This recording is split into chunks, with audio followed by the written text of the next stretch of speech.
안녕하세요. 아름다운 연세STV 대표원장 김상민입니다. 오늘 이 시간에는요, 의사가 알려주는 처진 본살과 심술보 대처법에 대해서 한번 소개시켜 드려볼까 합니다. 우리가 그 20대 후반만 돼도 얼굴이 처지기 시작하죠. 우리가 이게 사람이 이렇게 서서 생활하잖아요. 그러니까 중력의 영향을 받기 때문에 머리끝부터 처지기 시작하죠. 그래서 얼굴도 처지고 사실 가슴도 처지고 힙도 처지고 다 처지는 건데 중력의 영향이기도 하고, 또 우리 얼굴이라는 게 표피가 있고 진피가 있고 그 아래층에 피하 지방층이라는 게 있는데, 피하 지방층에는 스마스층이 있어요. 이게 어떤 역할을 하냐면 단단하고 질긴 구조물인데 얼굴을 이렇게 눌러주는 거죠. 그러니까 우리가 옛날에 중세 시대에 여성분들 이렇게 몸에 좀 살이 있어도 코르셋으로 꽉 조여주잖아요. 코르셋으로 몸을 쫙 조여서 늘씬하게 만들어주듯이 이 스마스층도 얼굴을 이렇게 작게 만들어주는 건데, 나이가 들수록 우리 진피층에 있는 콜라겐이나 엘라스틴 같은 결합 결체 조직도 줄어들지만 이 스마스층이 이렇게 힘이 없어져요. 흐느흐느해져요. 그래서 얼굴을 타이트닝하게 잡아주지 못하기 때문에 얼굴이 처지게 되죠. 그래서 노화의 과정을 보면 크게는 젊었을 때 20대 때는 얼굴이 홍시 마냥 이렇게 갸름하니 이쁘잖아요. 근데 나이가 들수록 얼굴이 네모내지죠. 그러니까 얼굴이 슬리밍하게 되지 않고 훅 처져버리기 때문에 네모내지게 되는 거고, 또 하나의 관점은 모공도 넓어지고 잔주름들이 많이 생기게 되죠. 그 두 가지로 이제 노화가 진행되는데, 우리 병원도 방문하시는 분들 보면 색소 때문에 많이 오시지만 결국은 나중에 잔주름이나 이렇게 처진 심술보, 입 옆에 있는 마리오네 주름 이런 것들을 많이 관심을 가지게 되는데, 저는 그렇게 설명드려요. 우리가 색소 같은 거, 기미 같은 거는 사실 한번 하고 좋아지면 다시 생길 때까지는 안 해도 되죠. 그때 생기면 또 레이저 치료를 받으면 되지만, 우리가 20대 초반까지는 사람이 가장 아름답잖아요. 보기가 좋고. 근데 그 이후에는 계속 노화가 진행되죠. 우리가 이런 노화 치료는 사실 꾸준히 해주는 게 중요하죠. 왜냐면 매일 일어나면 세월이 흘러갈수록 우리는 젊어질 수는 없죠. 노화가 진행되기 때문에. 근데 제가 느껴보면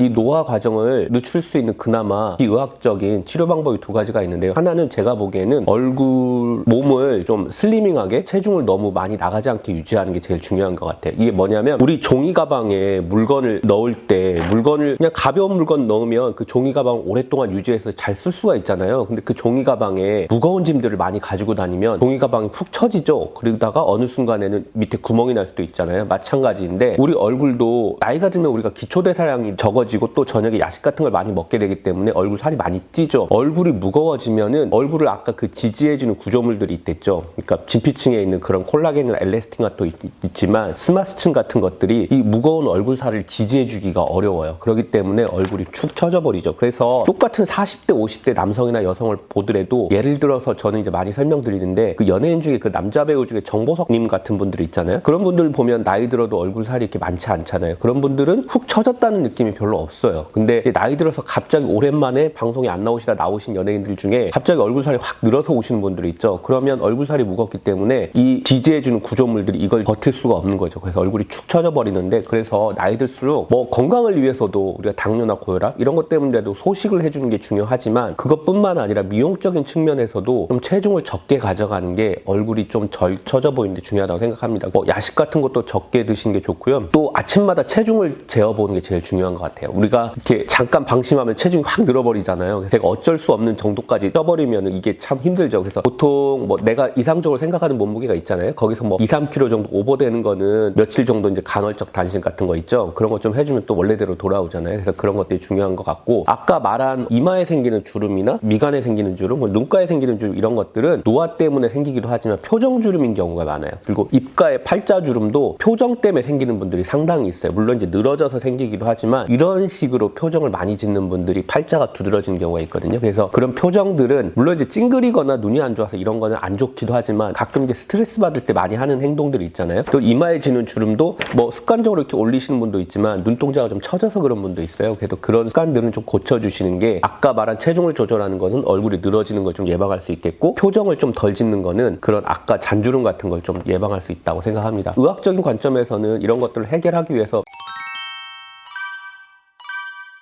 요즘에 리프팅 레이저들 많죠. 그런 것들 이제 꾸준히 해주시면 좋은데, 이런 거는 딱 한 번 하고 끝내야겠다 생각하시면 안 돼요. 색소 같은 경우는 그렇게 할 수 있지만, 우리가 계속 늙어간다고 했죠. 그래서 이런 거는 뭐 꾸준히 해주시는 게 좋다고 생각하고, 그 다음에 궁금하실까 봐 한 가지 말씀드리면 요즘 실리프팅 시술들 많이 하시잖아요. 근데 이게 실리프팅도 크게 두 가지가 있거든요. 그냥 실을 넣어서 떠있는 타입의 플로팅 타입이 있고요. 이쪽에 질긴 막이 있어요. 이쪽에 걸어주는 타입, 앵커링 타입이 있는데, 사실 어떤 실 리프팅을 해도 결국은 한 3개월 정도 지나면 떨어지게 돼 있습니다. 다시 늘어지게 돼 있어요. 이게 뭐냐면 그냥 플로팅 타입은 걸어주는 게 아니기 때문에 이게 지지를 못 해줘서요. 그냥 어차피 떨어지게 되어 있고, 그 앵커링 질긴 막에 걸어놔도 치즈 와이어링 현상이라고 해가지고, 우리가 만약에 어떤 절벽을 올라갈 때 나무 같은 데다가 이렇게 밧줄을 걸고 올라가면 나무가 단단하니까 올라갈 수가 있잖아요. 근데 그 나무가 아니고 거기 두부 같은 구조물에다가 이렇게 밧줄을 건다고 생각해 보세요. 두부가 잘려서 그냥 내려오겠죠? 그럼 난 떨어지겠죠? 마찬가지예요. 여기다가 단단한 실을 앵커링 타입으로 걸어놔도 어차피 이게 그렇게 단단한 조직은 아니기 때문에 질긴 막이 잘리면서 다시 내려와 버리는 현상으로 치즈 와이어링이라고 하고요. 최근에는 또 이제 용기가 대단하신 분들은 이쪽에 크게 한 20cm 정도 절개를 하셔가지고 귀 앞쪽으로요. 그래서 이제 스마스층을 뭐 실로 묶거나 아니면 단축해주거나 잘라서 붙이거나, 그다음에 피부를 한 2cm 정도 절개해서 올리시는 분들이 있죠. 이런 시술도 많이 하시는데, 이제 그거는 약간 이제 피부과적 관점에서 보면 흉이 질 수가 있어요. 사실 우리 얼굴 아무리 이렇게 머리를 내려서 가린다 하더라도 우리 얼굴에 1cm짜리 흉만이 있어도 머리로 가릴 수는 있지만 신경이 쓰이는데, 20cm 정도 되는 큰 흉이 생기면 사실 이게 보기 안 좋죠. 그래서 그것 때문에 나중에 또 흉터 레이저 하러 오시는 분도 있는데, 이런 시술은 이제 이런 안면거상술 같은 경우는 나중에 나이가 70, 80 정도 돼가지고 피부가 막 쭈글쭈글해지고 울어가지고 그때 한번 시도해 보실 수 있는데, 한 50대 정도 그냥 전체적으로 늘어져 있고 이러신 분들이 하기에는 얼굴살이 무거우면 사실 당겨도 잘 안 당겨지는 경향이 있고, 이거는 거의 들어갈 수 있는 깊이가 이 볼 쪽까지 들어갈 수 있거든요. 그래서 그 앞쪽에 있는 이가나 턱 밑에 있는 잔주름까지는 개선이 어려워요. 그래서 그런 시술을 한번 신중히 생각하시는 게 좋다고 생각하고, 저 개인적으로는 아까 노화를 막는 예방으로 체중을 좀 적게 가져가시는 거, 그 다음에 표정주름 안 짙도록 하는 거, 이거 중요하고요. 그 다음에 하시려면 간단한 레이저들 이런 것들 그냥 꾸준히 해주시는 것도 하나의 좋은 대책이 될 거라고 생각합니다. 오늘 이 시간에는 그 처진 볼살하고 순술보 대처법에 대해서 소개해드렸습니다. 감사합니다.